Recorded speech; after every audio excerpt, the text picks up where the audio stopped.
देखिए, आदरणीय मुख्यमंत्री जी निश्चित रूप से चतुर खिलाड़ी हैं और बहुत जल्दी में है लगता है। तो समझिए उनकी भावना को कि लोकसभा तो किसी तरह चाह रहे हैं कुछ सीटें जीत लें। उसके बाद अभी तो काफी समय है चुनाव में, विधानसभा चुनाव तो कहाँ रहेंगे वो तय कर पाएंगे तब ना।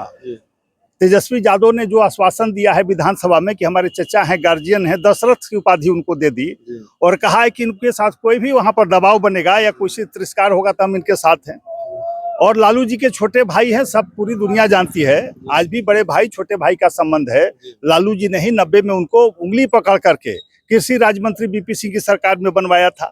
जब जब संकट में नीतीश जी आते हैं तो लालू जी खड़े। मांझी जी जब मुख्यमंत्री पद नहीं छोड़ रहे थे, भाजपा समर्थन कर रही थी, अस्तित्व समाप्त होने वाला था, तो लालू जी सामने आए।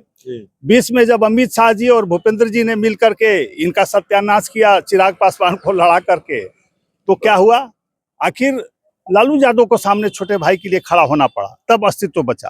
तो बहुत चालाक है नीतीश जी, वो जानते हैं कि क्या होगा लोकसभा के बाद। और निश्चिंत रहिए 200 सीटें आएंगी, लेकिन इंडिया गठबंधन की आएगी। और निश्चित रूप से हम लोग को विश्वास है कि नीतीश जी उस समय इंडिया गठबंधन के पार्ट होंगे उनकी इस यात्रा को। और काफी जन समर्थन मिल रहा है, जन सैलाब उमड़ जा रहा है जहां जा रहे हैं। आज औरंगाबाद में भी काफी लोग जुटे थे और उन्होंने मणिपुर से इस यात्रा की शुरुआत करके न्याय की बात की। मां बहनों के लिए सबसे पहले उन्होंने आवाज उठाया। मणिपुर में जो भी आज भी घटना घट रही है, पहले भी लगातार घटी है। आदरणीय प्रधानमंत्री जी का कोई इस पर ध्यान नहीं है। कभी भी फुर्सत नहीं हुआ न गृह मंत्री को न प्रधानमंत्री को कि वहां जाकर हालात पर चर्चा करे या जानकारी प्राप्त करे। और वहां के मुख्यमंत्री कहते हैं, सो आपने सुना ही कि हम इसको रोक नहीं सकते हैं। तो निश्चित रूप से हमारी माँ बहनों की न्याय की जरूरत है। आज बेरोजगारी और महंगाई पर हमारे आदरणीय राहुल गांधी जी आवाज उठा रहे हैं। जो देश की जनता इससे त्रस्त है। आज क्या हाल है पूरे देश का आप देख रहे हैं। कांग्रेस शासन काल में 55 लाख करोड़ रुपए कर्ज छोड़े थे, आज 200 लाख करोड़ कर्ज बढ़ गए हैं देश पर। किस तरह से अर्थव्यवस्था चरमरा रही है। रुपये का अवमूल्यन हो रहा है। $1 का मूल्य पहले 76 रुपये होता था मनमोहन सिंह के टाइम में, तब हाहाकार मचाते थे भाजपा के लोग। आज सोए हुए हैं। 83 रुपया पहुंच गया है। $1 का मूल्य 83 रुपया हो गया। समझिए अर्थव्यवस्था कितनी गर्त में जा रही है। तो निश्चित रूप से राहुल गांधी जी को जन समर्थन मिल रहा है और लगातार उस तरह का कार्यक्रम पहले भी चलाते रहे हैं। लोगों के बीच में अपनी आवाज उठाते रहे, सरकार का ध्यान केंद्रित करने का काम किया उन्होंने। देख रहे हैं 4 PM और मैं हूं अभिषेक मिश्रा। बिहार के मुख्यमंत्री नीतीश कुमार ने एक दावा किया है, कहा है अगले चुनाव में बिहार की 200 सीटें जीतेंगे। नीतीश कुमार के इस दावे पर बात करेंगे। हमारे साथ कांग्रेस के प्रवक्ता विनोद शर्मा जी हैं। बिहार में जो पॉलिटिकल खेल हुआ है उस पर भी बात करेंगे और राहुल गांधी की रैली, बिहार में कई जगहों पर उनकी न्याय यात्रा जो हो रही है उस पर बात करेंगे। राहुल गांधी की न्याय यात्रा से शुरुआत करते हैं। बिहार में इसका क्या फायदा मिलेगा, कांग्रेस की उम्मीद क्या है? राहुल गांधी की जो न्याय यात्रा बिहार के कई जिलों से होकर गुजरी है, पूर्णिया में रैली हुई है, सासाराम में भी है, औरंगाबाद में आज थी। कैसे, क्या फायदा है, क्या उम्मीद है? देखिए, आदरणीय राहुल गांधी जी जो भारत जोड़ो न्याय यात्रा कर रहे हैं, बहुत ही इसका सकारात्मक पक्ष है और देश की जनता बहुत आशा भरी निगाहों से देख रही है उनकी इस यात्रा को। और काफी जन समर्थन मिल रहा है, जन सैलाब उमड़ जा रहा है जहां जा रहे हैं। आज औरंगाबाद में भी काफी लोग जुटे थे और उन्होंने मणिपुर से इस यात्रा की शुरुआत करके न्याय की बात की। मां बहनों के लिए सबसे पहले उन्होंने आवाज उठाया। मणिपुर में जो भी आज भी घटना घट रही है, पहले भी लगातार घटी है। आदरणीय प्रधानमंत्री जी का कोई इस पर ध्यान नहीं है। कभी भी फुर्सत नहीं हुआ न गृह मंत्री को न प्रधानमंत्री को कि वहां जाकर हालात पर चर्चा करे या जानकारी प्राप्त करे। और वहां के मुख्यमंत्री कहते हैं, सो आपने सुना ही कि हम इसको रोक नहीं सकते हैं। तो निश्चित रूप से हमारी माँ बहनों की न्याय की जरूरत है। आज बेरोजगारी और महंगाई पर हमारे आदरणीय राहुल गांधी जी आवाज उठा रहे हैं। जो देश की जनता इससे त्रस्त है। आज क्या हाल है पूरे देश का आप देख रहे हैं। कांग्रेस शासन काल में 55 लाख करोड़ रुपए कर्ज छोड़े थे, आज 200 लाख करोड़ कर्ज बढ़ गए हैं देश पर। किस तरह से अर्थव्यवस्था चरमरा रही है। रुपये का अवमूल्यन हो रहा है। $1 का मूल्य पहले 76 रुपये होता था मनमोहन सिंह के टाइम में, तब हाहाकार मचाते थे भाजपा के लोग। आज सोए हुए हैं।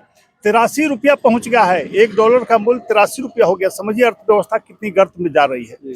तो निश्चित रूप से राहुल गांधी जी को जन समर्थन मिल रहा है और लगातार उस तरह का कार्यक्रम पहले भी चलाते रहे हैं।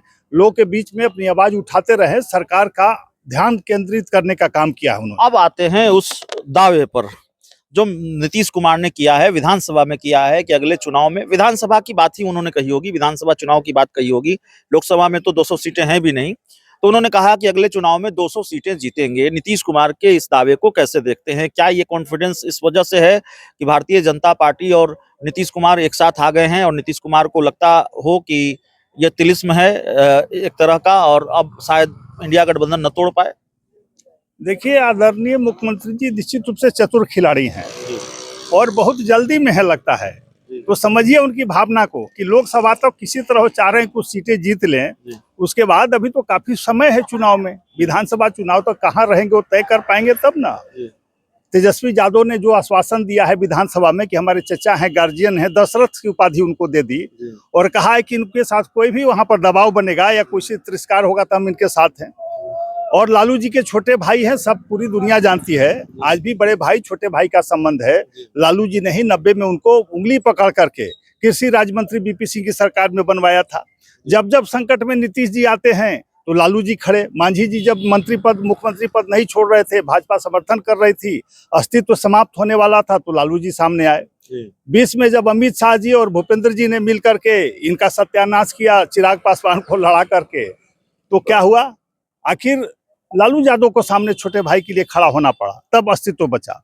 तो बहुत चालाक है नीतीश जी, वो जानते हैं कि क्या होगा लोकसभा के बाद। और निश्चिंत रहिए 200 सीटें आएंगी, लेकिन इंडिया गठबंधन की आएगी। और निश्चित रूप से हम लोग को विश्वास है कि नीतीश जी उस समय इंडिया गठबंधन के पार्ट होंगे। इंडिया गठबंधन के पार्ट होंगे, निश्चित। बड़ी बात आप कर रहे हैं। नीतीश कुमार फिर पाला बदल लेंगे? अरे भाई, अभी तो 9 बार ही हुआ है, अभी तो दर्जन पूरा करना है जो उन्होंने प्रण किया है। तो दर्जन बार कैसे पूरा होगा? तो निश्चित रूप से वो बात कर रहे हैं, हम लोगों को कोई आपत्ति नहीं है। लेकिन निश्चित रूप से उनके दिल में अभी भी अपने बड़े भाई के लिए प्रेम है, इंडिया गठबंधन के लिए प्रेम है। आज भी वो कह रहे थे कि हमने बनाया था, और दर्द है उनको। समझिए उस दर्द की भाव को। और निश्चित रूप से लोकसभा के बाद सारे परिणाम चेंज हो जाएंगे और इंडिया गठबंधन फिर से मजबूती से बढ़ेगा और देश पर फिर से राज करेगा। मतलब बीजेपी को भाजपा के झटके के लिए तैयार, माफ कीजिएगा, बीजेपी को नीतीश कुमार के झटके के लिए तैयार रहना चाहिए। अरे भाई, बीजेपी तो जान ही रही है। दरवाजा खोल दिया बंद करने के बाद, वो नहीं जान रही है पहले किस तरह की बातें बीजेपी करती थी। है, कल तक अमित शाह ने कहा कि अब कोई दरवाजा नहीं खुलेगा, नाम ले लेकर नीतीश कुमार ललन बाबू। लेकिन दरवाजा खोल के रखा था, वो जानते थे कि आ जाएंगे कभी भी। तो अभी भी वो दरवाजा बंद करने से रुक जाएंगे क्या? तो निश्चित रूप से मुख्यमंत्री स्वतंत्र हैं, हम लोग उनके साथ खड़े हैं, कोई भी उन पर दबाव नहीं दे सकता है। अगर देगा तो स्वतंत्र हैं, और जब आएंगे तो हम लोग निश्चित रूप से बिहार के विकास के लिए फिर से स्वागत करेंगे, बिहार को गति देने के लिए फिर से स्वागत करेंगे। क्योंकि वहां तो दबाव में थे, भले वो कहें कि दबाव में नहीं है। दबाव में तो किस तरह से संजय जायसवाल जब प्रदेश अध्यक्ष थे और भूपेंद्र यादव जी, नित्यानंद राय जी रोज आगू गलते थे उनके खिलाफ, और उसी पर उनको भागना पड़ा था। चिराग पासवान को खड़ा करके सत्यानाश कर दिया, 42 सीट पर ला दिया था। तो जान नहीं रहे कि भाजपा हमारा क्या हाल करेगी। तो निश्चित रूप से 200 सीटें आएगी, लेकिन इंडिया गठबंधन की आएगी। 200 सीटें आएंगी लेकिन इंडिया गठबंधन की आएगी। नीतीश कुमार के 200 सीटों के दावे पर ये कांग्रेस का रिएक्शन है। फिलहाल इस रिपोर्ट में इतना ही। बहुत बहुत धन्यवाद।